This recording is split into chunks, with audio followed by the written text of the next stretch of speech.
Greater Noida west parking area में खड़ी गाड़ी में लगी भीषण आग। लपटों में पूरी गाड़ी जलकर खाक हो गई। घटना के दौरान किसी के हताहत होने की सूचना नहीं। महाराष्ट्र के नागपुर में स्कूल बस और स्कूल वैन के बीच भीषण टक्कर हो गई। स्कूल वैन के चालक और वैन में बैठी एक छात्रा की मौत की जानकारी। स्कूल वैन का प्रमाण पत्र नहीं होने पर प्रशासन पर भी उठ रहे हैं सवाल। बरेली में एक्ट्रेस दिशा पाटनी के घर के बाहर फायरिंग। गैंगस्टर गोल्डी बराड़ रोहित गोदारा ने ली है जिम्मेदारी। कहा कि संतों के खिलाफ की गई है टिप्पणी का बदला लिया गया। एक्ट्रेस दिशा पाटनी के घर पर यूपी पुलिस ने बढ़ाई सुरक्षा। एसपी ने कहा गंभीर धाराओं में किया गया मुकदमा दर्ज। और देखिए, मैतेई और कुकी समुदाय के बीच जातीय हिंसा के 2 साल के बाद प्रधानमंत्री नरेंद्र मोदी आज मणिपुर जाने वाले हैं। पीएम का पूरा कार्यक्रम क्या है, मणिपुर को पीएम क्या सौगात देने वाले हैं, पूर्वोत्तर भारत का कौन सा हिस्सा रेलवे नेटवर्क से जुड़ने जा रहा है, पूरा अपडेट फटाफट 9 सेकंड न्यूज में जानिए।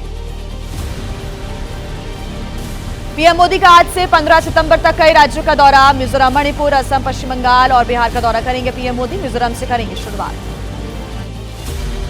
पीएम मोदी का आज मिजोरम दौरा। 9,000 करोड़ रुपए से ज्यादा की कई विकास की परियोजनाओं का शिलान्यास और उद्घाटन करेंगे। जनसमूह को भी करेंगे संबोधित। मणिपुर में 7,300 करोड़ की कई विकास की परियोजनाओं की आधारशिला रखेंगे पीएम मोदी। इम्फाल में 1,200 करोड़ से अधिक की विकास परियोजनाओं का करेंगे उद्घाटन। पीएम मोदी आज ही करेंगे असम का भी दौरा। भारत रत्न डॉक्टर भूपेन हजारिका की 100वीं जयंती समारोह में हिस्सा लेंगे। जनसभा को भी करेंगे संबोधित। आज से रेलवे नेटवर्क से जुड़ जाएगा मिजोरम। रेल मंत्री अश्विनी वैष्णव ने कहा पीएम 3 ट्रेन का करेंगे उद्घाटन। दिल्ली से कोलकाता, गुवाहाटी तक चलेंगी ये ट्रेनें। कहां पर गणपति जुलूस के दौरान हुआ दर्दनाक हादसा। हादसे में मौत का आंकड़ा बढ़कर कितना पहुंचा। कर्नाटक हादसे से जुड़ी तमाम बड़ी खबरें आपको दिखाते हैं फटाफट 9 सेकंड न्यूज में। बीजेपी अध्यक्ष जेपी नड्डा का आज बिहार दौरा। पटना में चुनावी तैयारियों को लेकर करेंगे बैठक। नेताओं से चुनाव की तैयारियों की जानकारी लेंगे। संगठन महामंत्री बीएल संतोष भी रहेंगे मौजूद। 16 सितंबर से शुरू होगी तेजस्वी यादव की बिहार अधिकार यात्रा। जहानाबाद से शुरू होकर यात्रा का वैशाली में होगा समापन। यात्रा के दौरान महागठबंधन के एजेंडे को जनता के सामने रखेंगे तेजस्वी यादव। नवादा में शाहनवाज हुसैन का महागठबंधन पर करारा प्रहार। बीजेपी नेता ने किया दावा राहुल तेजस्वी बुरी तरह हारेंगे। एनडीए की ही बनेगी सरकार।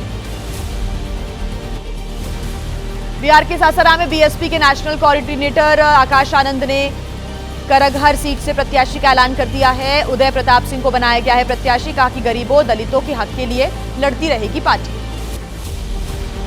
पटना में एसपी के राष्ट्रीय अधिवेशन में पार्टी अध्यक्ष ओपी राजभर ने कहा बिहार की 29 सीटों की लिस्ट एनडीए नेतृत्व को भेज दी है। बिहार में चुनाव लड़ने का लक्ष्य समाज के छूटे लोगों को आगे बढ़ाना है।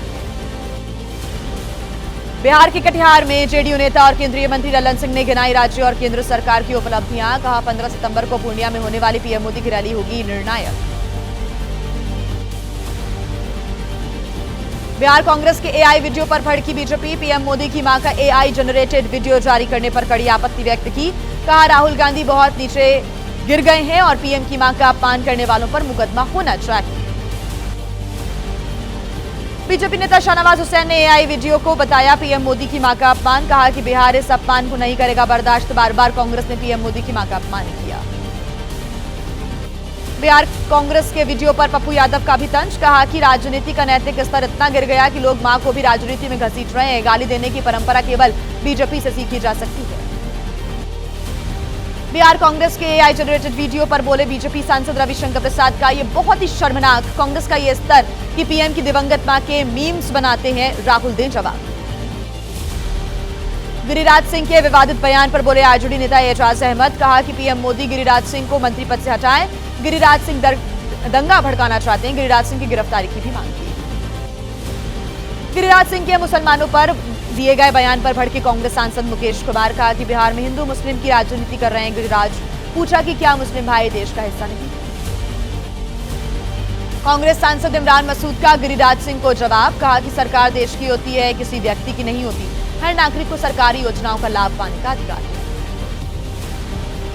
वहीं जेडीयू नेता गुलाम गौस का बड़ा बयान। कहा कि जेडीयू की मेहरबानी से बनी केंद्र की सरकार। गिरिराज सिंह को दी नसीहत। कहा कि गठबंधन धर्म का करें पालन। उन्माद फैलाने की किसी को इजाजत नहीं। बिहार की कानून व्यवस्था और आरजेडी नेता की हत्या पर बोले तेजस्वी यादव। कहा कि बिहार में अपराध चरम पर है। अचेत अवस्था में सरकार बिहार की सड़कों को रंग दिया गया है लाल रंग से। और चलिए 9 सेकंड न्यूज में अब अपराध की बड़ी खबरें आपको दिखा देते हैं फटाफट अंदाज में।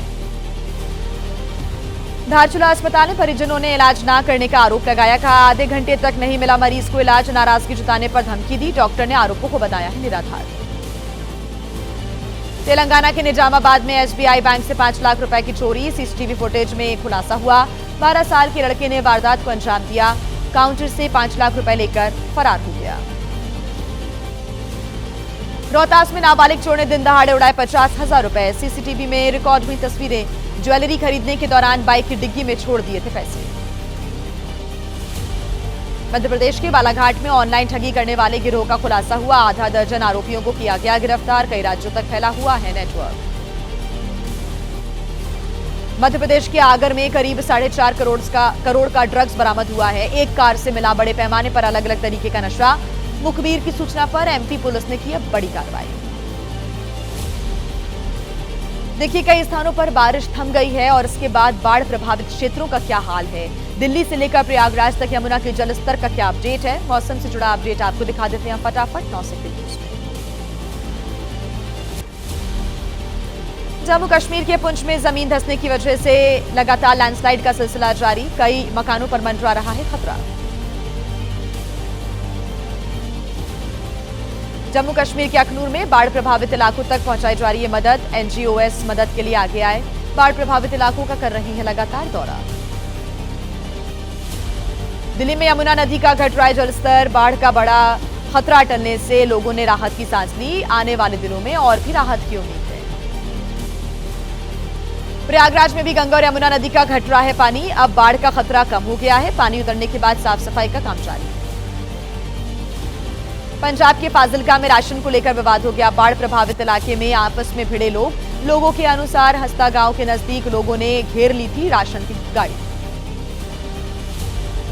पंजाब कांग्रेस अध्यक्ष अमरिंदर सिंह राजा ने पीएम मोदी को पत्र लिखकर अधिक मुआवजे की मांग उठाई। कहा 1600 करोड़ की मदद से नहीं होगा नुकसान का भरपाई, कम से कम 25,000 करोड़ रुपए चाहिए होंगे। हरियाणा में बाढ़ की स्थिति पर पूर्व सीएम भूपेंद्र सिंह हुड्डा का बयान। कहा कि आपदा से पूरे खेत खत्म हो गए। प्रति एकड़ खेत के लिए 35,000 रुपए का मुआवजा दे सरकार। कर्नाटक के deputy CM DK Shivakumar ने अलमाटी बांध की ऊंचाई बढ़ाने की राज्य की प्रस्तावित योजना को लेकर महाराष्ट्र के सीएम पर किया पलटवार। कहा कि पड़ोसी राज्य ऐसे रोक नहीं सकता, ये हमारा पानी है, हमारा हक है। राष्ट्रीय मानवाधिकार आयोग ने खाद की किल्लत पर देश भर में किसानों की समस्याओं का संज्ञान लिया। राज्यों के मुख्य सचिव और पुलिस अधिकारियों को नोटिस भी भेजा। किसानों के साथ अमानवीय व्यवहार न करने के निर्देश दिए। नेशनल कॉन्फ्रेंस के अध्यक्ष फारूक अब्दुल्ला ने मुसलमानों के लिए जताई चिंता। कहा कि विश्व भर में पिट रहे मुसलमान, मुस्लिमों की सलामती के लिए फारूक ने दरगाह हजरत बल में अदा की नमाज। दिल्ली में ज्ञान भारतम इंटरनेशनल कॉन्फ्रेंस को पीएम मोदी ने संबोधित किया। कहा कि आज पूरा देश आत्मनिर्भर भारत की ओर तेजी से आगे बढ़ रहा है। भारत का इतिहास सदियों पुराना है। संजय राउत के नेपाल हिंसा से जुड़े पोस्ट का शिवसेना नेता संजय निरुपम ने विरोध किया। संजय राउत के खिलाफ वर्सोवा पुलिस स्टेशन में शिकायत की। युवाओं को भड़काने का आरोप लगाया। शिवसेना सांसद मिलिंद देवड़ा ने संजय राउत के खिलाफ कार्रवाई की उठाई मांग। कहा कि विपक्षी दलों द्वारा देश भर में एक बड़ी और बेहद खतरनाक साजिश रची जा रही है। कांग्रेस नेता अधीर रंजन चौधरी ने कहा राहुल गांधी में दम है तो वो मुद्दा जो उठाते हैं उसका जनता समर्थन भी करती है। उन्हीं के दबाव में केंद्र ने जातिगत जनगणना का फैसला लिया। प्रियंका गांधी पर यूपी के मंत्री दिनेश सिंह के बयान पर कांग्रेस प्रवक्ता अंशु अवस्थी का पलटवार। कहा कि सत्ता के अहंकार में दिनेश सिंह अपना संतुलन खो बैठे। रायबरेली की जनता उन्हें सबक सिखाएगी। रायबरेली में राहुल और दिनेश सिंह की बहस पर बोले कांग्रेस सांसद किशोरी लाल शर्मा। कहा कि सदन की व्यवस्था को लेकर हुआ था विवाद। राहुल ने अधिकारी से सीधे सवाल करने से मना किया था। दिल्ली विश्वविद्यालय छात्र संघ चुनाव के लिए एनएसयूआई ने जारी किया घोषणा पत्र। महिलाओं के लिए किए गए अहम वादे। एनएसयूआई ने अध्यक्ष पद के लिए जोशलिन नंदिता चौधरी को उम्मीदवार बनाया है। जम्मू कश्मीर में डोडा के हालातों के लिए आम आदमी पार्टी की सीएम उमर अब्दुल्ला से अपील। कहा कि डोडा के मौजूदा हालातों का जायजा लें सीएम। डोडा में प्रशासन के सख्त व्यवहार से आम लोग परेशान हैं। देश के अलग अलग राज्यों में क्या है हलचल आपको दिखा देते हैं 9 सेकंड न्यूज में। मुंबई एयरपोर्ट पर स्पाइस जेट की इमरजेंसी लैंडिंग हुई। कांडला से मुंबई आ रही उड़ान का रनवे पर पहिया मिला था। मुंबई में करवाई गई इमरजेंसी लैंडिंग, सभी सुरक्षित हैं। यूपी के शाहजहांपुर में काबू में हालात। आपत्तिजनक टिप्पणी करने वाले आरोपी को किया गया गिरफ्तार। धर्म विशेष के खिलाफ सोशल मीडिया पर की थी आपत्तिजनक टिप्पणी। हिमाचल प्रदेश के किन्नौर में धंसी सांगला बस अड्डे की जमीन, हवा में लटक गया ट्रक, जेसीबी की मदद से बाहर निकाला गया। घटना का वीडियो आया सामने। अल्मोड़ा शहर में तेंदुए का आतंक देखने को मिला। शहर के कई इलाकों में घूमते लेपर्ड दिखने से सहमे हुए हैं लोग। वन विभाग ने तेंदुए को पकड़ने के लिए लगवाए कई पिंजरे। मुंबई के पवई आईआईटी परिसर में घूमता दिखा तेंदुआ, सीसीटीवी कैमरे में कैद हुई उसकी तस्वीरें। मुख्य गेस्ट हाउस क्षेत्र में दिखने के बाद परिसर में सतर्क रहने के निर्देश दिए। मध्य प्रदेश के राजगढ़ में महिला एक अजीब गरीब बीमारी से परेशान है। 70 रोटियां खाने के बाद भी भूख नहीं मिट रही। खाने से दूर होते ही घबराहट और बेचैनी हो जाती है। डॉक्टर्स ने बताई मानसिक सलाह की जरूरत। भोपाल के 90 डिग्री वाले पुल को पीडब्ल्यूडी मंत्री ने बताया सही। कहा प्रचार की वजह से सुर्खियों में आया था पुल।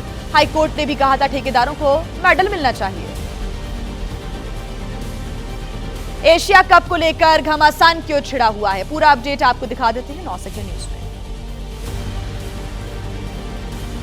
एशिया कप में भारत बनाम पाकिस्तान के मैच पर सियासत जारी है। शिवसेना उद्धव गुट के नेता आदित्य ठाकरे ने उठाए सवाल। कहा पाकिस्तान ने हमारे देश पर अनगिनत हमले किए, उस पाकिस्तान के साथ बीसीसीआई खेलने के लिए उत्सुक क्यों है। सांसद प्रियंका चतुर्वेदी ने Bharat Pakistan Asia cup match पर कड़ा विरोध जताया है। कहा कि शहीदों के परिवारों के सम्मान में पाकिस्तान से क्रिकेट नहीं खेलना चाहिए। पूर्व भारतीय क्रिकेटर कपिल देव ने मैच का समर्थन किया। कहा हिंदुस्तान की टीम अच्छा खेलेगी और जीत कर आएगी। पूरी टीम को कपिल देव ने शुभकामनाएं दी। कांग्रेस प्रवक्ता शमा मोहम्मद ने भारत पाकिस्तान मैच को लेकर आपत्ति व्यक्त की। कहा पीएम ने कहा था खून और पानी साथ साथ नहीं बह सकते, तो पाकिस्तान के साथ क्रिकेट कैसे खेल सकते हैं। Asia cup Bharat Pakistan match पर एसपी नेता एसटी हसन का विरोध। कहा पहलगाम हमले के बाद पाकिस्तान से खेलना देश हित के खिलाफ होगा, शहीदों का होगा अपमान। और आइए फटाफट अंदाज में आपको दिखा देते हैं विदेश की बड़ी खबरें 9 सेकंड न्यूज में। कोलंबिया में अवैध सोने की खदान धंसने से हादसा हो गया। करीब 7 मजदूर खदान में फंसे। मजदूरों को बचाने के लिए रेस्क्यू ऑपरेशन चल रहा है। नेपाल में धीरे धीरे सामान्य हो रहे हैं हालात। काठमांडू में कुछ दुकानें खुली तो कुछ दुकानें अभी भी बंद हैं। सड़कों पर लोगों की आवाजाही भी बढ़ गई है। नेपाल की पहली महिला प्रधानमंत्री बनी सुशीला कार्की। फिलहाल किसी ने नहीं ली मंत्री पद की शपथ। नेपाल के राष्ट्रपति का ऐलान 6 महीने के अंदर होंगे नेपाल में आम चुनाव।